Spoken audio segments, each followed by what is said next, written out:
Hello and welcome. Here we are at lesson 22, and this is all about branding and naming your product. Now, in the past few lessons we've gone through the process of selecting a niche market and defining the topic and things like that for your information product. Now we need to talk about your branding strategy and come up with a title for your product. You can come up with a product name after developing the product if you like, but I personally like to do it at the beginning of the process because it allows you to begin with the end in mind and have a strong vision of the finished product. It'll help you get a jump start on some marketing activities, and it helps determine how the product fits in with your overall brand. And if you're outsourcing, if you're getting something ghostwritten or some voiceovers done or something like that, a title helps provide focus and direction. Now, before I get on to your title, I want to talk about branding, as that can affect your product title. So what is branding? Well, branding is the process of integrating a company's brand into everything they do. And that leads us to what is a brand. And a brand is a collection of words, images and ideas which represent and identify a business. We often associate brands with logos. Companies like Nike, McDonald's, Mercedes and others have shown the power of a branding logo. But you don't really need a logo to have a good brand, especially when it comes to information marketing. What kind of branding have I done with this course? Well, frankly, not as much as I should have or could have. I have my header at the top of each page and that's about all. But I could have customized the videos to show the brand, and I could have also customized the emails I send out to make them instantly recognizable. And your brand can be more than a header or a logo. It can be the whole design of your website, the words used and the layout consistency. And I think perhaps the layout consistency is something I've managed to achieve. So what should a brand do? It should invoke trust, build loyalty, and allow people to connect emotionally. I'm going to show you some examples of branding, one by Jeff Alderson and one by Tips and Tricks. This is Jeff's site. He's a software seller, and what you'll notice is that he's got a lot of products that have got this equalizer in: competition equalizer, sitemap equalizer, SEO equalizer. Has he got any more there? No, but I'm sure he has got other, traffic equalizer there. So that is branding. It's a branding of a sort. If I see a product that has something equalizer, I immediately associate it with Jeff. And this is Tips and Tricks site, and you can see that they've got a consistency here of the way they lay out their products. They're all in the same sort of way, and the site looks the same for the way that everything is set out. It's actually using one of their plugins, which is a very good plugin. It's the WP eStore plugin. But this is another way of branding, just making things look uniform, getting everything to look the same. And if you come over and we go down, you'll see once again, here they are: WP eStore, WP eMember, WP PDF Stamper, WP Lightbox, WP Photo Seller. And so once again, it's branding. It's using not only the way that the website's set out, but it's also the names of the products: WP eStore and so on. Now, while logos may not be necessary in an information products type of business, they can often be desirable and useful. And you don't need to spend a fortune on getting one professionally designed. If you go to Fiverr.com, you will be able to get somebody to do you a very good logo for just $5. It's something that you can think about. What you need to do when you're thinking about your brand is, does it fit with this anachronism, TOMA, top of mind awareness? Is it something that brings to mind you or your product when they think about that branding? You know, you see the McDonald's M and you immediately think of takeaway burgers and this sort of thing. It's to bring this top of mind awareness to people. But you only need to worry about gaining this in your own niche. It's not as if you need all the visitors in the world to your website. All you need are qualified buyers for your niche. So you want to be focused on that for people that you're going to target with your product. And you need to brand yourself depending on that target market. And that's why we need to know who they are. And we've been through that in earlier lessons.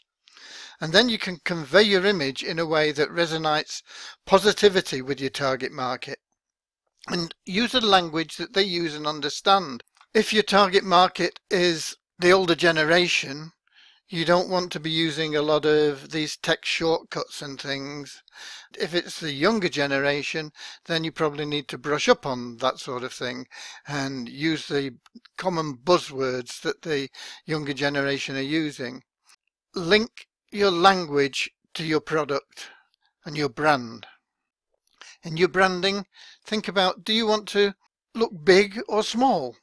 One of the advantages of an online business is you can compete with anybody because your website can be as good as a major corporation's website if you're prepared to spend just $2,000 or $3,000 on it. But do you need to compete with them? Do you need to be as big as them? Think about what you're trying to accomplish, and sometimes just being friendlier and small and giving the impression that you're small but you're concerned for people can work in your favor. So think about that in your branding as well. And consider your branding strategy before coming up with a product name. I set out to author a collection of books on mind power, and all would have had mind power in the title. However, so far I've only published the first, which is Live Your Dreams with Mind Power. But I could go on and lose weight with mind power, make money with mind power, be a better golfer with mind power. I could write lots and lots of different books, all with the same thing, and then when anybody saw mind power, they would instantly be thinking about the same thing. And so you can align your brand to a group of products, a series of products. When you think about naming your product, it's very important to get the right name. This is the cover of a book that sold 5,000 copies, and the content of the book was pretty good. It was reasonably well accepted by everybody that read it, but it didn't create waves. It didn't do massively well. So what they did, what the publishers did, was they changed the name of the book to How to Satisfy a Woman Every Time and Have Her Beg for More. And within a month of being released with the new title, it became a #1 New York Times bestseller. And to date, I believe it sold over 56 million copies. And that's all in the title. The content of the book is the same. A good name can sometimes sell the product for you, where a bad name can drive people away. Be creative. Be creative in everything you do and use headline techniques. And I've put a link, there's a very good blog article about headline techniques, and there's a link to it below this video with lots of other links. But the good headline formula is put a number in. 27, an adjective. Amazing, keyword. Ways to make money, online, and then you put in a rationale and a promise, and you create the ultimate headline. I've gone into this in great depth in other trainings that I do, but as I say, there is a link to a very good blog on this, and it'll run through that for you. It's headline techniques down below. Now, if you're planning on doing some serious branding, then a trademark is something that you may want to look into. I can't remember what the cost of this is now. I think it's around about $500 or just under $500. It's not normally something that you will want to be bothered with, but if you do, then trademarks can be registered directly through the US government site. There's a link for that below. If you plan on doing it all yourself, if you want a little bit of help without getting involved in the costs of lawyers' services, which can be very expensive, there's another site called LegalZoom, which is very good. It's slightly more, but it's only slightly more than doing the job yourself, and they sort it all out for you. But in general, you don't need to worry about registering a trademark for an info product. However, what you should do is search to make sure that your brand and product name isn't already being used as a registered trademark. And you can do a free search for that using the test system, once again at uspto.gov. The links, as I say, are down below. Here are some guidelines to help you name a product. First of all, brainstorm any adjective and come up with a list of words that describe your product. Then you can get synonyms for those words that you've come up with, and you can use thesaurus.com. Just put in the words and it'll come up with a whole list of other words, and so you can get a massive list of words that you can then build into your name.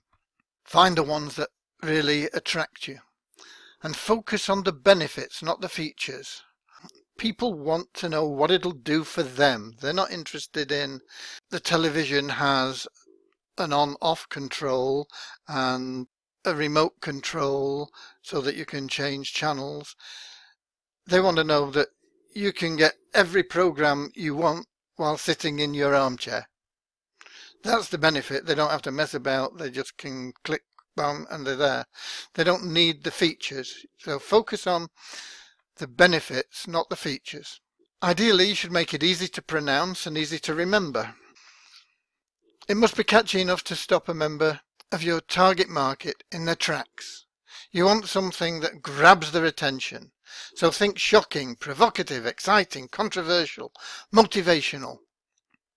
A good place to look once again is ClickBank. We've looked there a few times, and see the titles of the best-selling info products that they have there. Just don't get suckered into buying them, because some of the pages that they have there are very persuasive, and you don't want to be buying stuff that you don't need, as I covered in a previous lesson. Consider using how to in your title. It's a very good way to attract attention.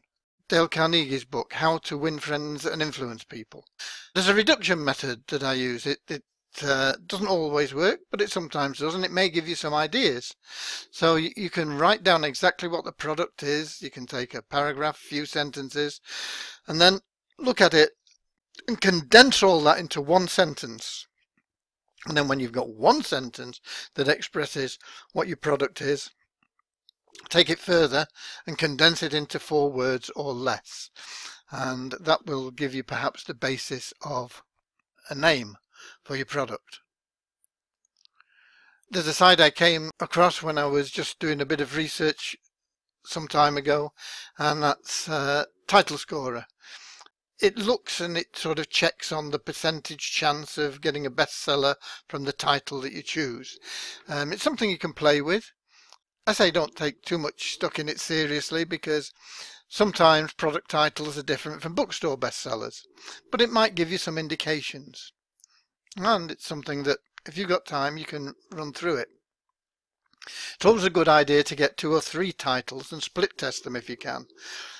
You don't want to be doing this once your product's live, but you can do it by split testing the titles as though they were headlines in a small AdWords campaign, and then you can link those to an affiliate product or something to see if you can break even on it as well, so it doesn't cost you anything. And you can run a small campaign, and if you get sort of 50 or 100 clicks, see what percentage click-through you got for each title that you ran. You can do that using Split Tester.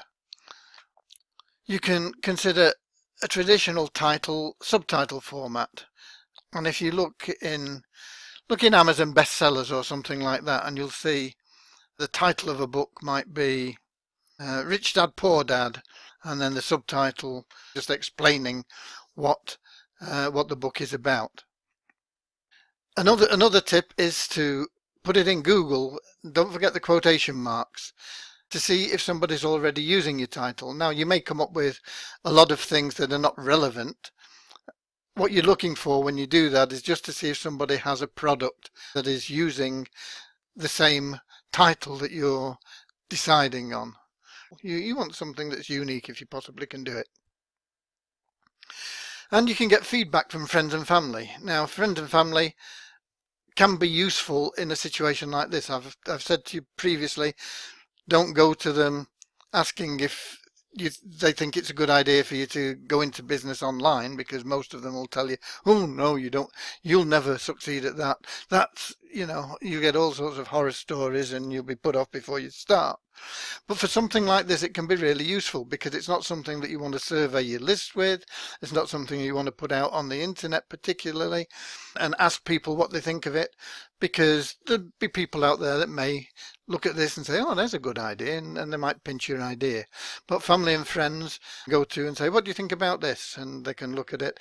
And when you ask them, look at their sort of first impression, the way that it hits them, whether it brings a smile to the face, excitement, leaves them in tears, whatever, just judge their first response, and then you'll get some feedback from them.